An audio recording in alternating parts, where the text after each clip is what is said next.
What's up, you guys? We are here for our Saturday night secret sermon.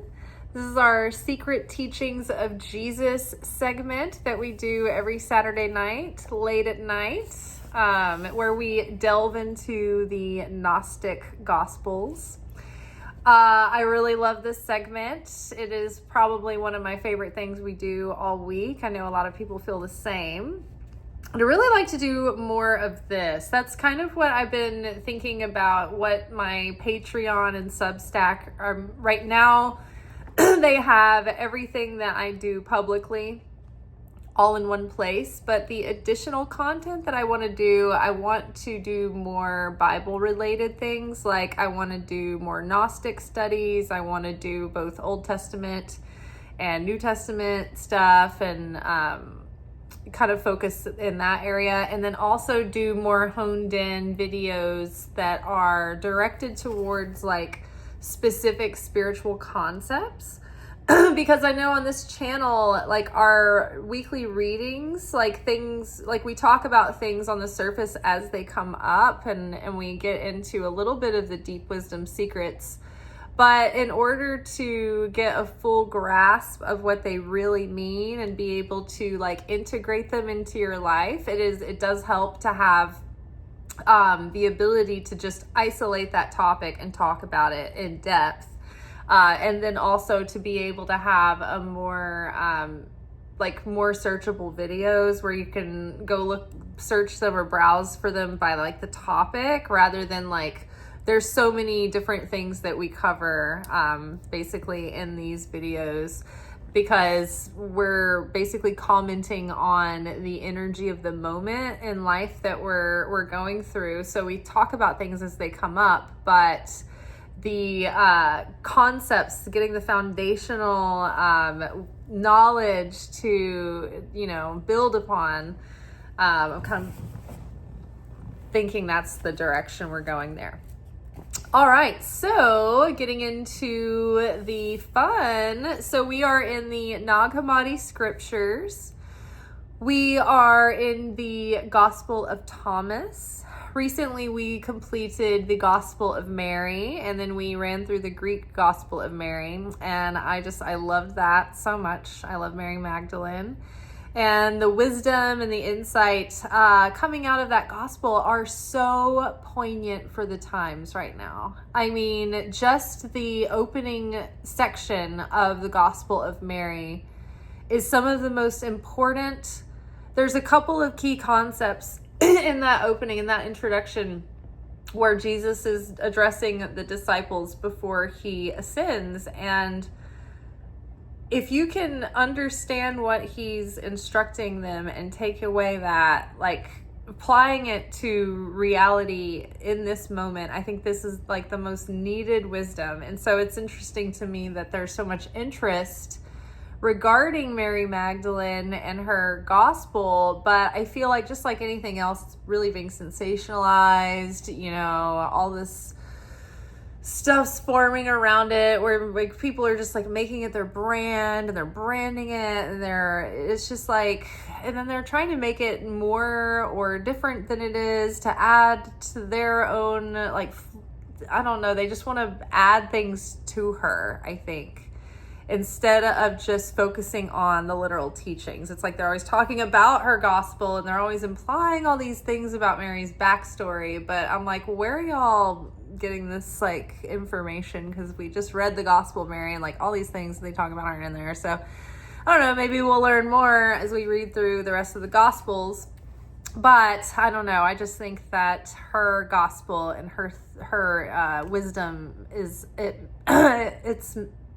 it has merit on its own, without dramatizing or reading into like making assumptions about her and Jesus's relationship and claims that they had all these like rituals and stuff. It's like, who said? Where did you get this? But we digress. Sorry, this is the danger of getting doing these late at night. I get sort of like my mind jumps around. Okay, so the last couple of weeks we have gone back and like kind of what we've covered is a little overlapped a little, and I think we are going to start where we left off last week in the fifth saying. So just to get a little bit of, background about the playlist and the Gospel of Thomas. So the playlist itself, so far we've covered the Secret Book of James. That was the very first thing we did a few years ago.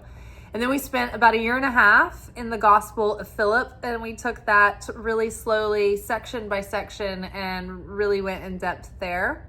And then after we completed the Gospel of Philip, we moved on to the Gospel of Mary. And we spent a few months in the Gospel of Mary. And then now we have come to the Gospel of Thomas. Now we're kind of half and half.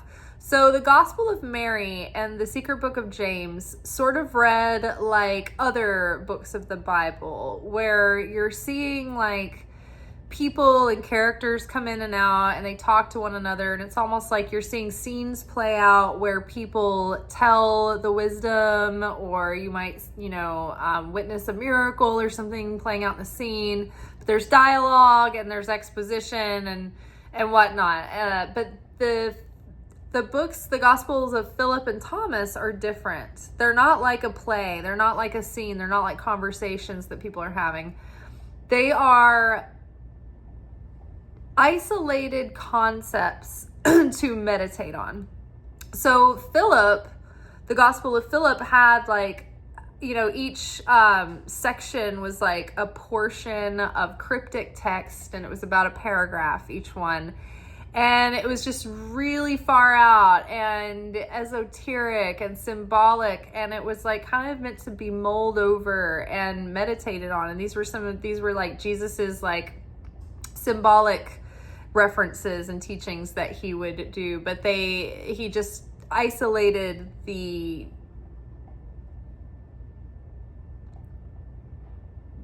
thought by itself rather than having it in a conversation. He just isolated the ideas.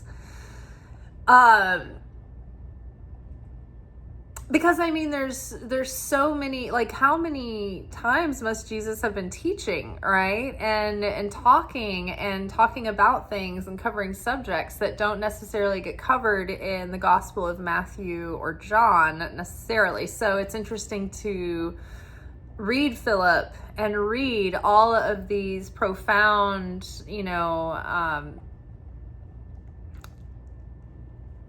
images, suggestions, like contemplative morsels. You just go watch each episode. You'll be like, okay, yeah, I get that. That's an accurate description. Now, the Gospel of Thomas is a little bit more bite-sized. The Gospel of Thomas is written presumably by, in theory, early in ancient Christianity, a lot of people thought that Jesus had an identical twin. I think identical, but they thought Jesus had a twin brother named Thomas Judas Thomas. And so the suspected authorship of the Gospel of Thomas is supposedly Jesus's brother Thomas, Judas Thomas, which is also suspected that he was Jesus's twin brother. But again, these are like things in early Christianity where it was like word of mouth, and people, like some people had eyewitness accounts with Jesus and his disciples. Others, heard from others later. So there was a lot of different schools of Christianity in the very beginning, and a lot of them had, the core similarities, obviously, and the core criteria, but some of them had like nuanced differences, or maybe focusing on this kind of thing versus that kind of thing. So just like now there's these denominations, except that when Rome decided to sort of like adopt Christianity in order to gain control over the population, they chose which gospels were going to be in the official Bible and which gospels were going to be destroyed or hidden, left out, etc. And so they chose the ones that were easy and convenient for empire to keep everyone in line and on the same page, and the others got tossed out. Now, one of the best Bibles that has not been corrupted, and one of the oldest that has the most like inclusive, like cumulative gospels and books and writings included in it, is the Ethiopian Bible. And then the Ethiopian Bible, I think, has a lot of like, you know, what would be in the Nag Hammadi scriptures. I recognize some of those titles. I thought, I could be wrong about that, but there's lots of different books in the Ethiopian Bible that are left out in the canonical Bible that was put together by the Roman government and the leaders of the would-be church, that they were, you know, busy kind of trying to bureaucraticize. They were trying to organize the church so that it would be, you know, a tool of the empire for control and authority. That's not really what Jesus and his teachings were all about. So the Gospel of Thomas does not necessarily focus on Jesus's divinity or the miracles he was doing or the healings or any of the story about what happened to Jesus or what Jesus did. But this is specifically dedicated to focusing on the teachings of Jesus. So these teachings are just organized into numbered sayings. And there was a note in the introduction that they could have easily written these in present tense because they're written in the consciousness that Jesus is a living God. So whenever in, you know, throughout time you're reading this, it's like as if Jesus is saying it in the present. However, for the sake of their when they published this and when they did like the translation, they decided to commit to past tense. So those are notable. So we're going to read through the saying, like we're going to do about 3, and I'll go through each saying and then we'll kind of unpack each one on its own. And if there are footnotes, which there are, we will kind of read through the saying once or twice and then go back and check out the footnote. Okay. I love this first one. Okay, this is saying 5. We're starting at saying 5 in the Gospel of Thomas. Jesus said, "Know what is in front of your face, and what is hidden from you will be disclosed to you. For there is nothing hidden that will not be revealed." So let's read that again. Jesus said, "Know what is in front of your face, and what is hidden from you will be disclosed from you. For there is nothing hidden that will not be revealed." So I love this because, first of all, Jesus is like pointing out to people, like, don't be so aloof that you're not paying attention to what's going on in life. Be present. Be aware. Like, I know people who just like are so like, it's like they don't have any idea of anything going on around them. And so when you're so distracted with going from point A to point B, you can miss out on a lot of like miraculous little like moments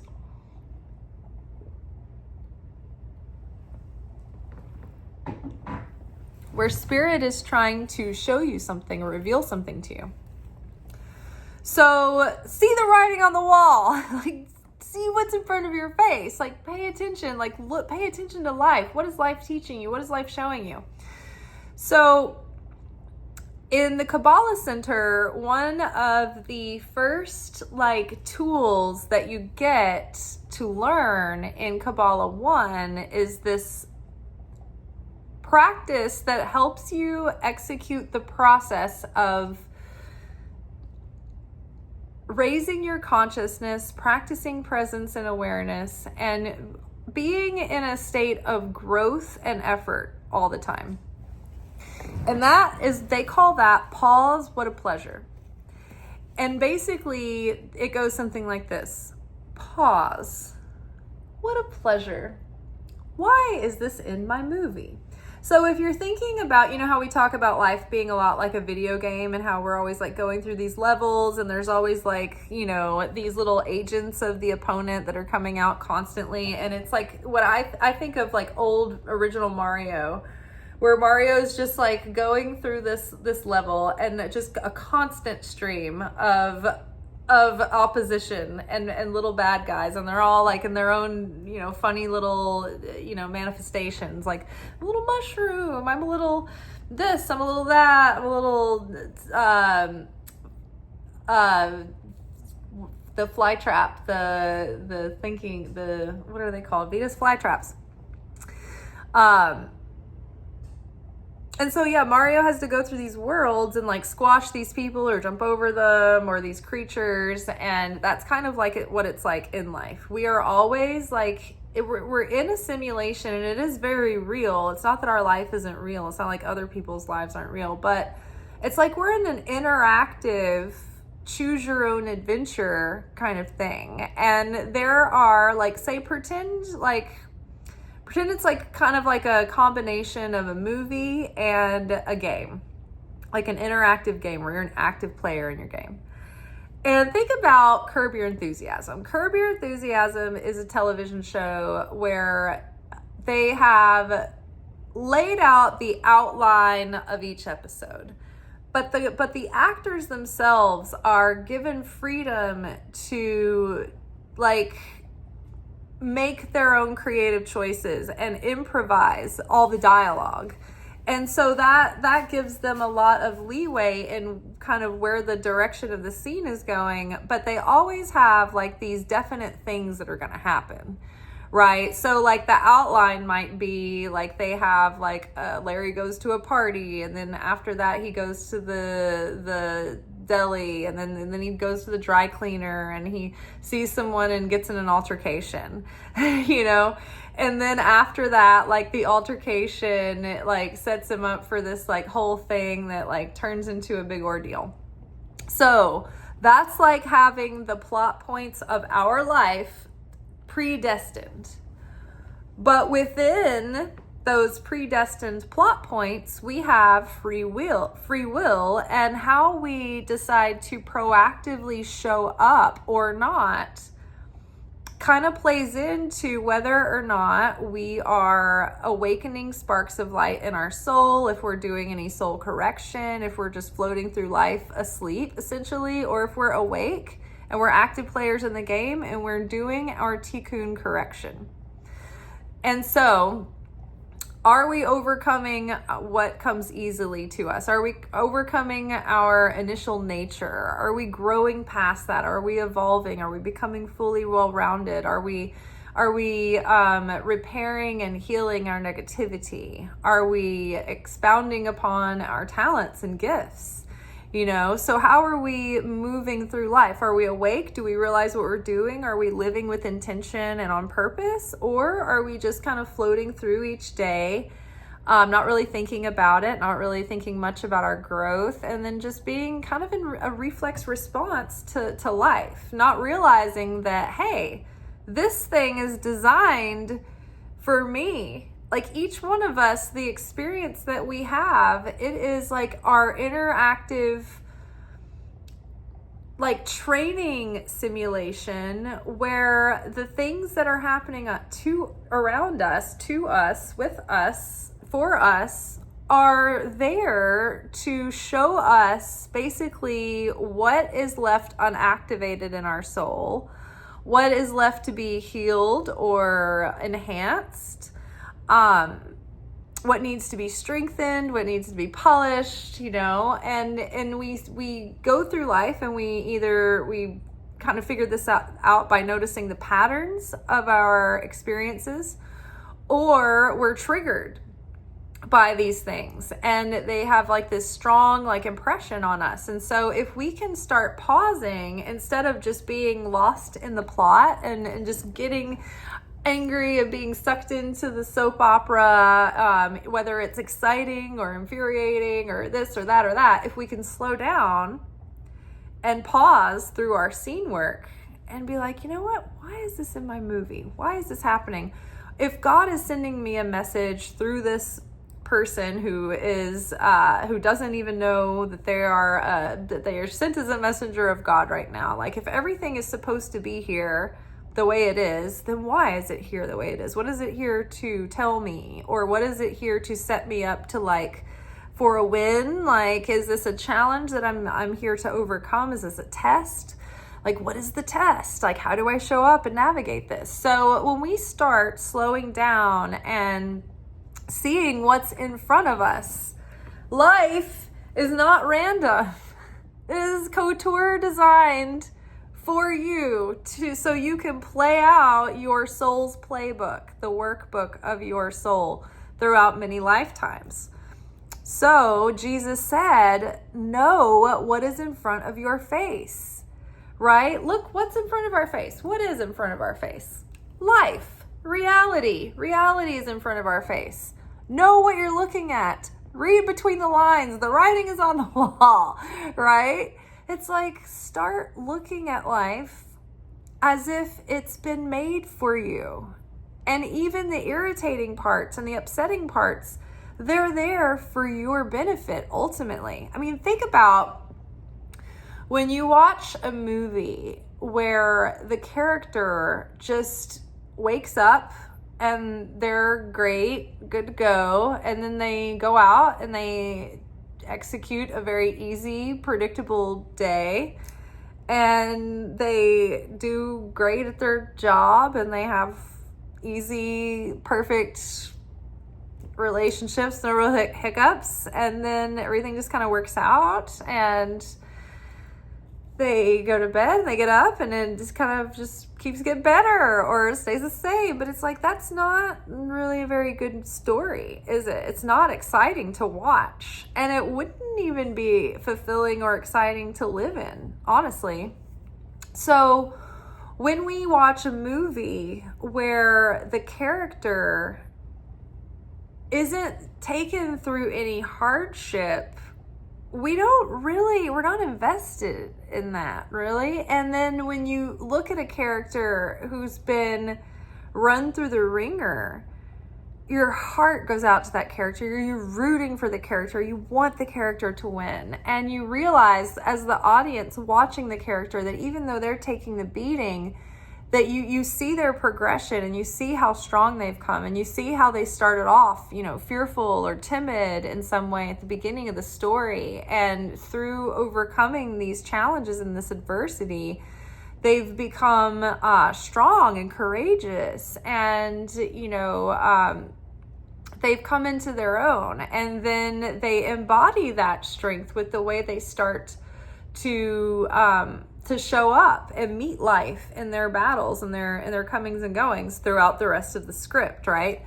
So that's what makes for an exciting and satisfying story. And we think about Lord of the Rings, right? The hobbits, like Frodo and Sam, you're just like, oh, could they go there anymore? It's just like, no. So it's all for good, but ultimately we have to choose to believe that when we are in the midst of the darkness and the uncertainty. If we can start at least by adopting the awareness and the mindset that whatever is happening, it's kind of been set up to happen that way. And our choices about how we meet that moment and how we choose to handle it, the choices that we make with that's on us, right? That's where we earn our stripes. That's where we affect our cosmic scale, which my scale, by the way, when I did the deep clean and moved a lot of things around, and I actually tightened up the pieces to that scale, and it used to be relatively even, and then like during Rosh Hashanah and Yom Kippur, like I'm jumping around, everything's going crazy, so I always like kind of see that wherever the scale lands, I'm like, oh, am I on the side of mercy or judgment this year? But yeah, so the sides of the scale, the sides of the tree, the right column is mercy, the left column is judgment. So the more negativity we have on the scale, the more of the negativity side is weighing down. That's more judgment we have to go through and experience to purify the density and turn it into light, positivity. But if we're adding to the positive, the light side of the scale, the side of love, the side of, goodness, then we are gaining more mercy and we're correcting in that way. So we're eliminating a lot of experiences that may have been challenging, right? Judgment is like the process that we go through when we start to go through challenges, or we have to go through another test again, or we have a little bit of chaos play out, or something to that nature. It's something that our soul needs to pay our spiritual credit card balance, or to awaken something, or to realize something. So Jesus said, know what is in front of your face, and what is hidden from you will be disclosed from you. So think about it. Okay, so our blind spots can stay hidden very easily. Human beings love nothing more than plausible deniability. They love denial. They love lying to ourselves and each other. We like to walk through life as the airbrushed version of ourselves, even though everyone sees what is in front of our face. We all know it's not true, but we all play along with one another most of the time. But yeah, so it takes effort. It takes a desire to seek out our blind spots and our shadow nature, or our subconscious defense mechanisms, or our subconscious patterns, or our limiting beliefs, right? It takes a lot of effort to be able to try to really see yourself and to know yourself and to be honest with yourself and start to grow and heal and reflect and repair and tweak. And so, and then also on top of that, to be able to know that even with all of our flaws and things that we need to repair and tweak and heal, we're absolutely perfect. And we're just lovable as all get out, because that's how God made it. That's the whole purpose of us being here. The whole purpose of coming to earth was to experience all the dimensions that are within the soul. And sometimes in order to fully reveal the greatest light, there has to be a bit of darkness experienced as well, right? Like for instance, with an addict, they can, as long as they maintain a status quo, they just, there's no reason to quit using the drug. But it's when they hit rock bottom that they're like, oh, I can't go on like this anymore. I cannot. And it puts in them a determination. Like the other times maybe didn't do it. The other times didn't work. They went back. But when they hit a certain level of rock bottom, that's like, oh, I'm never going back again. This has truly changed me. Right? And you realize you have a deeper appreciation, rather than, and you see a lot of people who have struggled with addiction and things, their lives were complete chaos. But then once they got their addiction sorted out, it's like all these great things start happening to them, and they get these big opportunities, and life really dramatically turns around. Yet you can have another person who's just sort of like always okay, and they never really have a lot of crazy things happen, or they don't have a lot of difficulties. They just sort of like are pretty good to start. They're goody two shoes, or the good kid, and they stay the good kid. And they comply, and they obey, and they do what they're told. And, they kind of have like this like kind of experience, but they're not brought to a point of desperation and that deep desire and need to change, because they have gone through an experience that they are not proud of, or they don't ever want to do that again, right? Sometimes making a mistake actually ends up projecting us into, or propelling us into revealing more light than we would have otherwise. The catch is, though, you can't go into trouble knowingly. You can't be like, oh, I'm going to do some negative stuff so then I'll come back better, baby. Like, it doesn't work that way. It has to be, you didn't realize when you were doing it. Like, you have to be, lost in the plot, in the spell. You can't realize you're doing it, right? You can't do it on purpose and then be like, you know what? I'm going to, really clean up my act now. And try to get those same bonus points. Doesn't work that way. It has to be sincere, an accident, but then once you fall, it's like you can really turn it around, and the turnaround gives you more like spiritual points on the board than had you just always just been okay, right? So Jesus said, so when you have a desire, oh gosh, I can't live like this anymore. I want to change. Something has been a catalyst for me to have the desire, to awaken the desire to want change. And now I'm serious about it.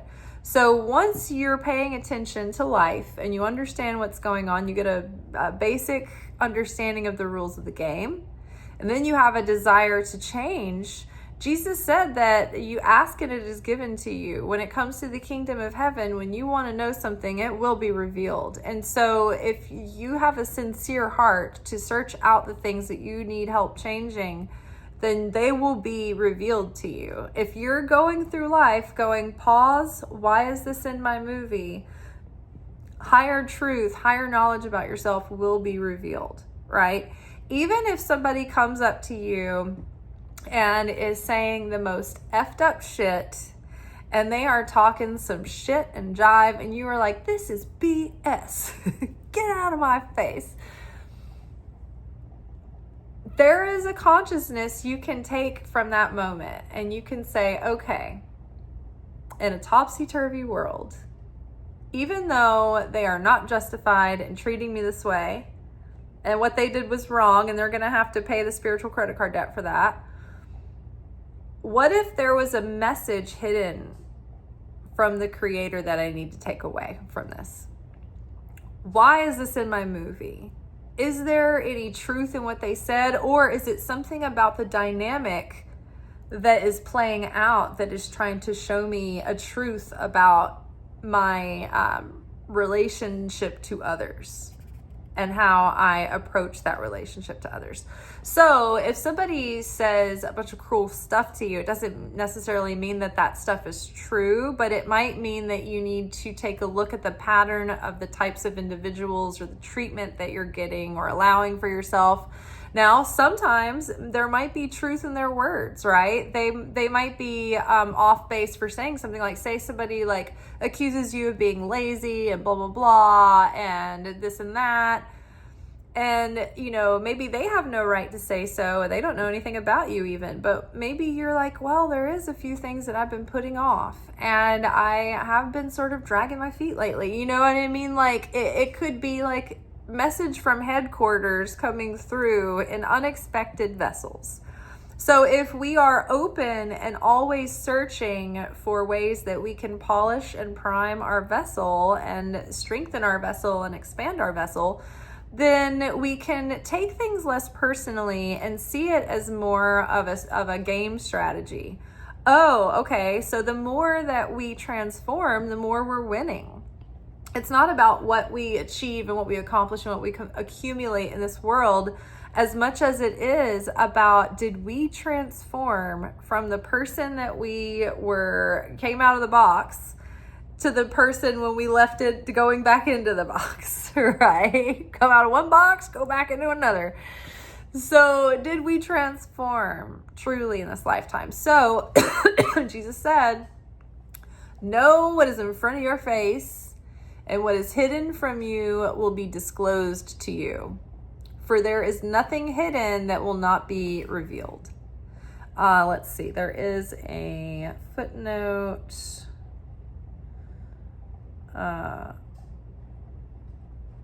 That is nothing relevant for us. It's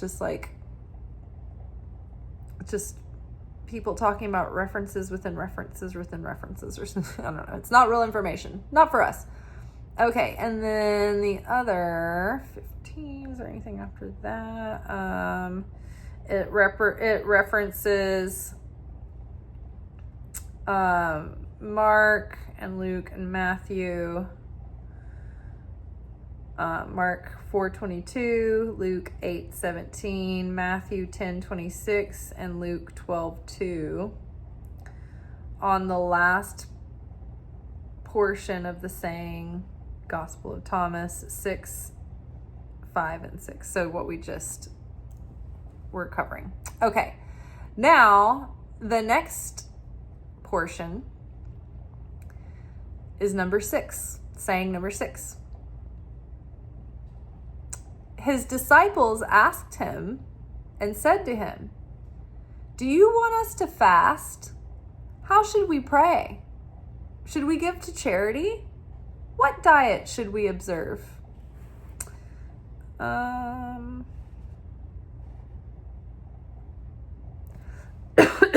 was just checking the footnote. Okay. So his disciples asked him and said to him, "Do you want us to fast? How should we pray? Should we give to charity? What diet should we observe?" And Jesus said, "Do not lie, and do not do what you hate, because all things are disclosed before heaven. For there is nothing hidden that will not be revealed, and there is nothing covered that will remain undisclosed." So the disciples ask him, should we fast? Like, how should we pray? Should we give to charity? What diet should we observe, right? Because up until then, they had very clear precepts set out for them in the Jewish faith. 613 laws and rules and mitzvah to observe and actions to do and things to avoid. So there were very specific prayers that were supposed to be prayed at certain times of day and during certain ritual times and during certain practices and certain prayers to pray over certain foods. And so it was all really laid out, and then you'd have, of course, your own freestyling prayer with yourself. But they were wondering, they're asking Jesus, like, do we do these things? Do you have specific things that you want us to do? Like, how do we do this? Like, how would you, let's talk about logistics and specifics, Jesus. Let's lay it out for us. Let's talk numbers, Jesus. Well, how did you want us to give to charity? Did you want us to fast? Do we need to do charity? He's like, let's talk about this. So his disciples asked and said to him, "Do you want us to fast? How should we pray? Should we give to charity? And what diet should we observe?" Right? Because they probably were kosher. And there were some rules about what foods you can eat, what foods you can't eat, and what foods you can't eat together. And so, they're asking Jesus what his rules are on these things and what he wants them to do. And so Jesus's reply is, "Do not lie and do not do what you hate." So basically he's telling them, whatever you do it because it's coming from an honest place in your heart. Don't do something that you don't want to do and then do it, but then throughout that whole thing be embittered about it and begrudging and angry. Right? Because our consciousness flavors the actions that we do and take. And so everything that we do is like the magic substance that the action is made of, or that carries, or that if we make something or take an action, the energy and the consciousness and the thoughts and the motives and intention are all getting into that thing. And so if you are, say, for instance, making I don't know why I'm imagining making biscuits, right? You're kneading the dough, you're making biscuits, and say you're really just pissed about something, and you're like, all that anger and that is getting into the biscuits. Or say you are, you're doing something Okay, so for instance, this was an insight that I had over the last few days. It was profound. So I am an Aries sun sign, Libra rising. And so we're in the 12 days of Aries right now, which on the Aries new moon that starts the lunar year in the Jewish calendar, that starts a period of 12 days called the 12 days of Aries. And so starting on sundown of that day of the new moon to sundown the next day, that's day 1. And then sundown the next day to the sundown the next day, that's day 2. So they kind of like straddle each day. Each of those 24-hour periods is corresponding to the signs of the zodiac as in the order that they follow. So day 1 is Aries, day 2 is Taurus, day 3 is Cancer, day 3 is Gemini, day 4 is Cancer, and so on and so on. So each one of those days, like, we are tested in the realm of the things that sign rules. But if we can overcome those tests of those different negative traits of the sign, then we can also reveal and have the key to reveal the powers and positive aspects of the sign as well. And not only that, is that we are, so if, say we do okay in Aries, we have a good day and we're in the right state of consciousness on that first day, then we've planted the seed to have a beautiful month of Aries. So it's like Aries is the battleground, right? It's the warrior time of year. Well, the first 12 days of Aries is like we are battling, like every fight that we win during these 12 days is like it wins us the battles that will be laying ahead for us in the next 12 months. So it gives you extra support. It gives you extra blessing and provision and protection over those months. If you can stay in a positive consciousness and even be transforming through these days. So I was thinking about like the day 1, Aries, and Aries, they're in the Kabbalah Center, they were pointing out that Aries is very self-centered sometimes because it's the baby of the zodiac. So it's like me. But so it was like challenging Aries to be more thoughtful of others and do more actions to help and share it with others. Well, I was thinking that's true, but I was like, for me, I feel like I'm very others focused and very others serving many times. I'm not saying I'm never selfish or like kind of like self-centered or focused, but like I do think of others and share and do acts to help others a lot. And I feel a lot like that. I do a lot of things like that. I feel like I try to have foresight and see what someone needs before, they need to act. Like I try to be aware proactively, So that the other day I was like, okay, so I am very, very sharing. And sometimes my problem is even being able to receive. So do I need to do more acts of sharing, or is it that I need to switch shift something inside of me? And it was like immediately like the answer came to me. It was like the Libra side of you, and I've got a Cancer moon too. So the Libra side of you is like wanting everybody to be taken care of, and the Libra shadow nature can be a little bit people pleasing and codependent, and sometimes Cancer can have that tendency too because they're so empathic, both of those signs, that they can be prone to people pleasing because they feel everyone's pain so acutely and they don't want to cause an upset, and especially for Libra, they want everything to stay equitable and harmonious, and it's like sometimes we can over give or like give beyond like what our energy levels are, or like abandon ourselves completely just for the sake of keeping everyone happy. And so whereas in your mind you're like, well, I'm sharing all the time, I'm sharing almost to the point of feeling like I'm not receiving enough. But the thing is, it's like, it's not share more. Think about where you're sharing from.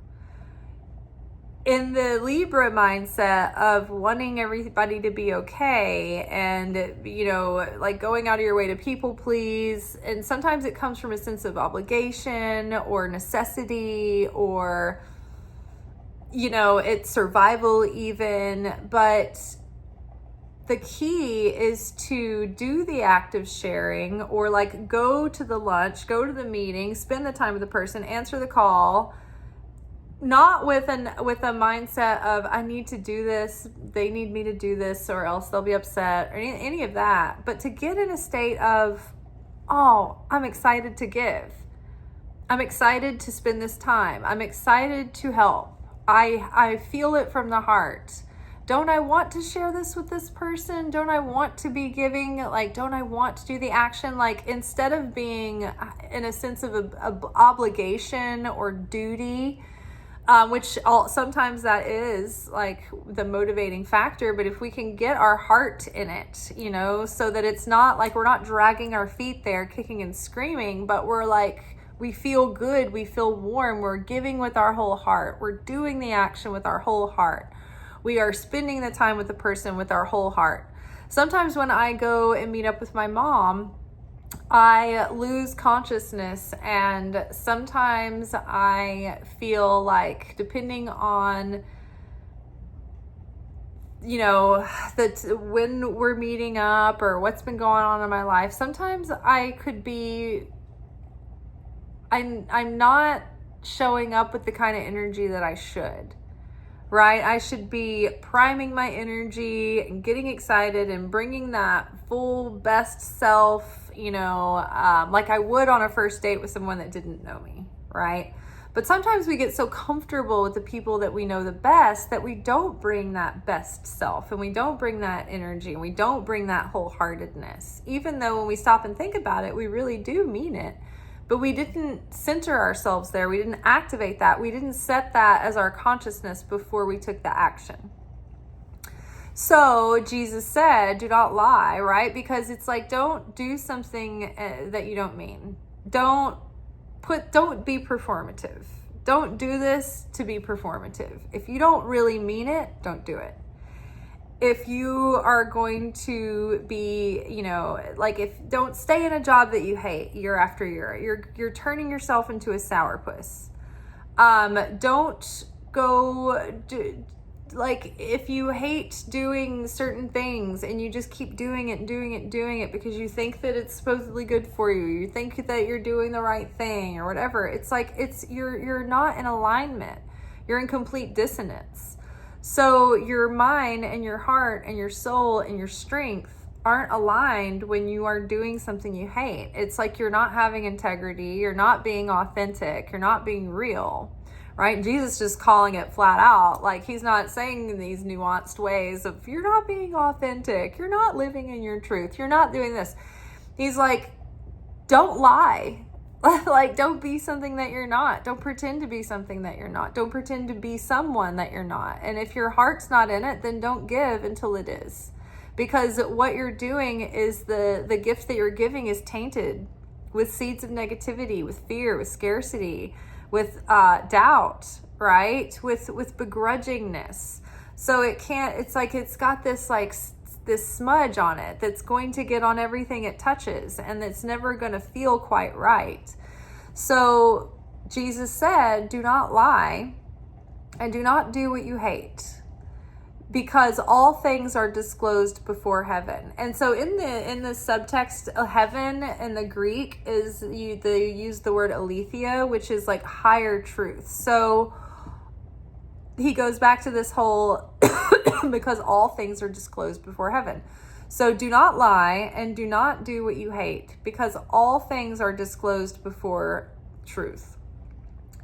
Meaning, okay, from a vibrational perspective, all things are disclosed before proof. So like a phony is revealed in the presence of vibration, because you can't lie. Vibration doesn't lie. You either are resonant with something or you aren't. The vibration matches or it doesn't. So that's a lie detector right there. Busted. Myth busted. Lie busted. You hate what you do. You didn't mean it. So yes, all these things are disclosed before heaven. And so it's like Jesus sees the motive of your heart, even beyond just the vibrational aspect of it not being in alignment, you're totally in dissonance. Spirit knows the motive of your heart. And so it knows if you're trying to do something that you're like not really into, but you're doing it because you are obligated, because you want to like maintain an image, or you have a motive that you don't upset someone, you don't want to be inconvenienced. It's anything but I want to do this, right? So don't lie and don't do what you hate, because all things are disclosed before heaven, right? When the ultimate truth is when we're in the presence of truth, what is a counterfeit is so obvious, right? When you see a designer bag next to the counterfeit, obvious. When you are placed with people who are truly like wonderful people that are like real and authentic and giving and kind, and then you have like a group of people that are very phony and very shallow and very superficial and two-faced and backhanded, you can really tell the difference between those people too. And so the truth is revealed. It's very obvious. Like the spirit feels it, the spirit knows. You can't lie to spirit. So Jesus said, do not lie and do not do what you hate, because all things are disclosed before heaven. For there is nothing hidden that will not be revealed, and there is nothing covered that will remain undisclosed. So it's like if you do something that is half-hearted or dishonest, it's like it's gonna come back on you, and it's gonna bite you in the ass. It's coming back to bite you in the ass. It may not be immediately, it may not be in the scenario, but heaven sees what happened. Like the angels, people are like, they romanticize angels, but angels are like following you around like an IRS agent, and they are keeping notes of everything that happens. And when you come to call in a favor, they're like, can you afford this favor? Do you merit this favor? Or are you borrowing light that you're going to have to pay back in chaos or process or what have you, in judgment? So when you are doing crappy things out in the world, or dishonest things, or things that aren't really authentic, they're noting that too, and they know the truth. And then when you are like up for a review in heaven, like the angels will speak for you, and they'll also speak against you. They're very, very mathematical, very accurate. They're like, look, these things, like when you cast judgment, that judgment is cast to you. Sure, because when you cast judgment, your angels are like, hey, should we go through your rap sheet yet, or were we saving it for later? Did you want us to go ahead and condemn you now with some kind of BS, like a flat tire, or would you like to wait until you call in a favor? Like, it will be revealed. So when you go looking for these things proactively, and you want yourself to be revealed for the sake of transformation and change and healing, like that's going to be revealed to you too. But if you're going around like avoiding yourself and being performative and putting on a false, image, and, pretending to be something that you're not, and doing things that you're not in alignment with, then that's going to be revealed to you. It's going to come out. So be authentic and pray for the true desire to want to give, and pray for the true desire to want to fast or to do those things. Because if you say, you go and you pray and you're like, oh, I hate praying, it sucks, it's just like hard work, I don't want to do it. It's like you're going to meet up with your beloved, and that's the attitude you're bringing. Like, for me, a woman who is in her maturity and doesn't have anything to prove to anyone, if somebody's going to show up to hang out with me in that kind of energy and mood, I'm just going to be like, you know what, go on, we'll do this another time. Let's not. And if it happens a lot, we'll be like, you know what, we're probably not a match. You're a goat, I'm a sheep. Split. Away from me, I never knew you. Okay, just a bit of shtick there, biblical shtick. Okay, so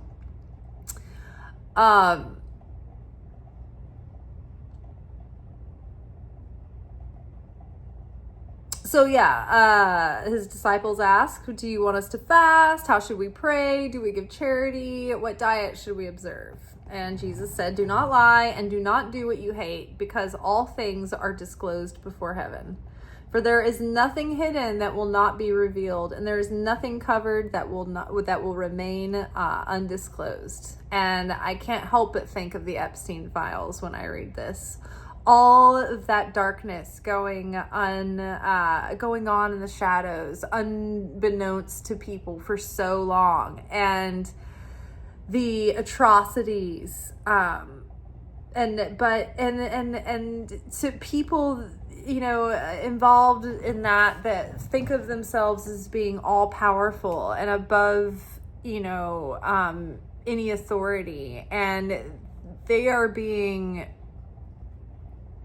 exposed and in many places taken down and out of their positions. And we may feel like the people who were on the surviving end of all of this aren't seeing enough justice, and I think that's true, but God will not just let this slide. So we don't see what's going to happen. We don't know what kind of karma lies in store for the people that did these things, but they are being revealed. And we can trust that that God is not going to forsake the innocent. All right, so let me just check the footnotes for this portion real quick. So we had 16, 17.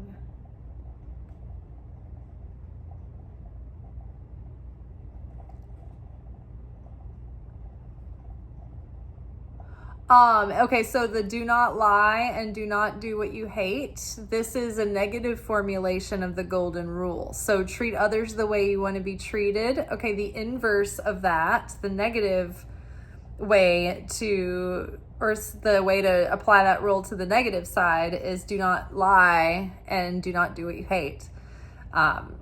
Treat others the way you want to be treated, right?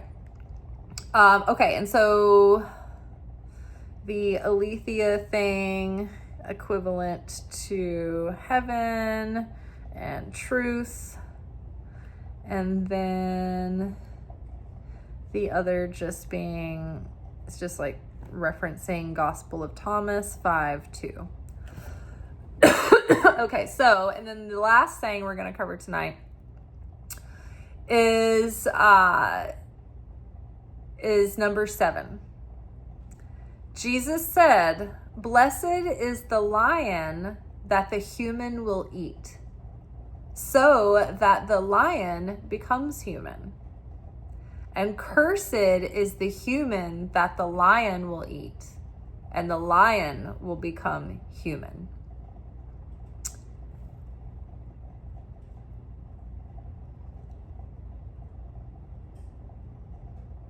Okay, so this is fairly straightforward. So when Jesus said, "Blessed is the lion that the human will eat, so that the lion becomes human."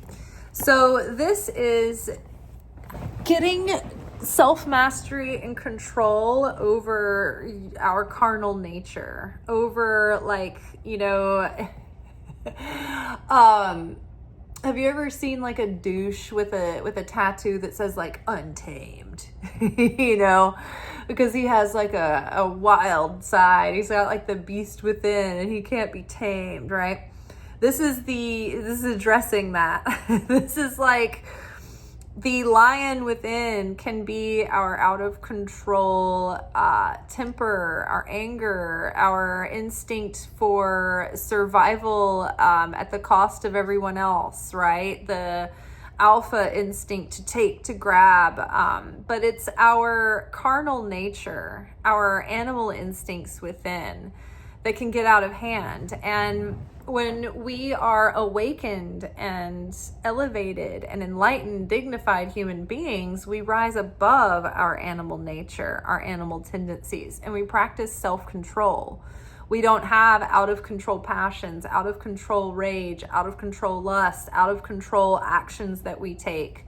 We're not ferocious and on the attack. We're not on the prowl, hunting, and stalking after what we want. So when we eat the lion, that means that we overcome that. We rise above that. We are big enough to contain that within ourselves and have control over it and digest that and reintegrate those aspects of self in healthy ways that can be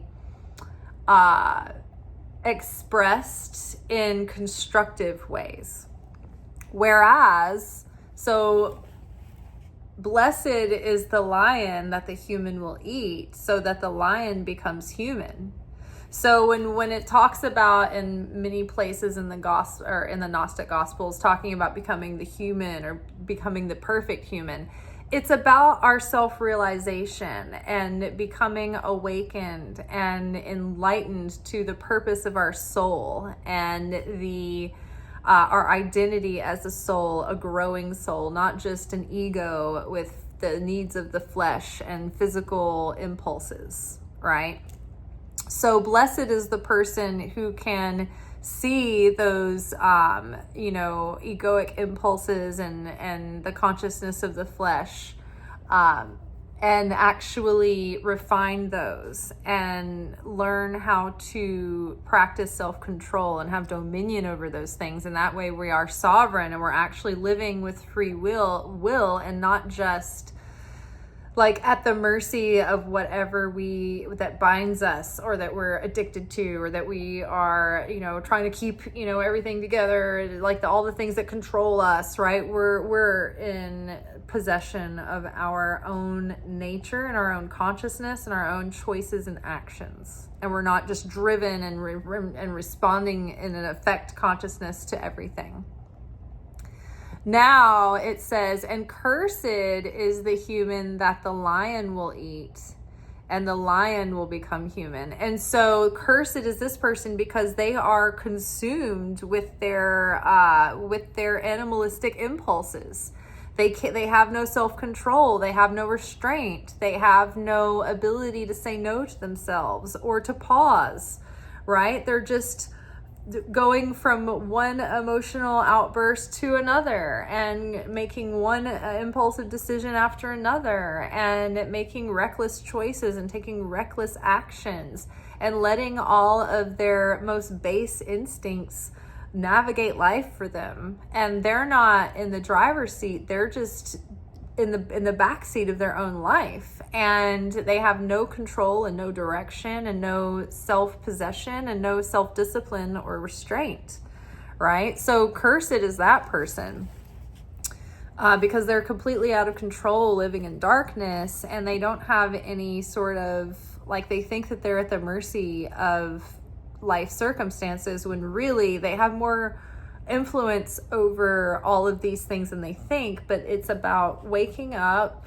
becoming self-realized, and knowing how to use your mind and your energy to navigate the rules of the game, of the simulation. So there is, let me check the footnote 20 and 21. Or foul. Let's see, where does that say that? And foul, so it's either cursed or foul. So so they're like, foul is the human that the lion eats. So it's like, they're like, okay, awesome, it's giving cunty the lion that the human will eat because, it's got a lot of self-control, but The person who the lion consumes sucks to be around and nobody likes to hang out with them. Foul. Okay, and then the other footnote says, here the lion seems to symbolize what is passionate and bestial in human experience. A person may consume the lion or be consumed by it. All right, so Jesus said, blessed is the lion that the human will eat, so that the lion becomes human. And cursed is the human that the lion will eat, and the lion will become human. Now, another just last sort of like visual aid, or just a notable thing to know, is that there's a pecking order in the living kingdoms, and the lowest on the rung is the mineral kingdom. They have the least desire to receive, so they don't move around. They're minerals, but they have essence and they have purpose and maybe even sentience. Then there's the plant kingdom, and they have a bit more desire to receive. Plants do move, if ever so slowly, and they communicate, but they don't have the ability to speak, but they do communicate. But they don't have a personality where they're like trying to go rogue off the script. Like they know their job, they know their essence, they have no argument. They're like, I'm gonna be the best tree. So, and then there's the animal kingdom, and then the human kingdom, which is the speaking kingdom.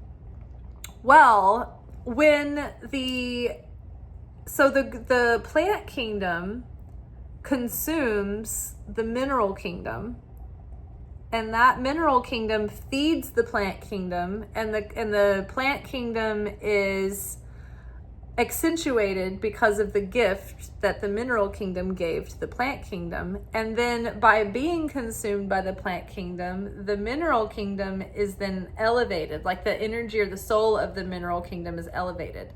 Say a person is reincarnated as, say a really terrible person has to come back and be reincarnated as a mineral, right? If the mineral is consumed by, a really cool plant, then that is like a duty that the mineral has done, a service it's paid, and that elevates the soul of that mineral. So too, when the plants are consumed, that elevates the energy or the soul of the plant, because it gave itself in service and it used itself to lift the kingdom above it up. Animals, when we eat animals, we elevate their soul, because they made the sacrifice to give to us for our needs to be met and our energy to be elevated. And so they are elevated with us in that process. So eating the lion, it's like when we consume that, it's like we take it in, and that helps elevate not only that lower part of us, it's like reintegrating that, but it elevates that aspect and it elevates us too. So I don't know, that's something to think about, I think, too. And that is all for tonight, you guys. We will be back together tomorrow for our weekly energy oracle forecast. Until then, may peace be with you. Ciao.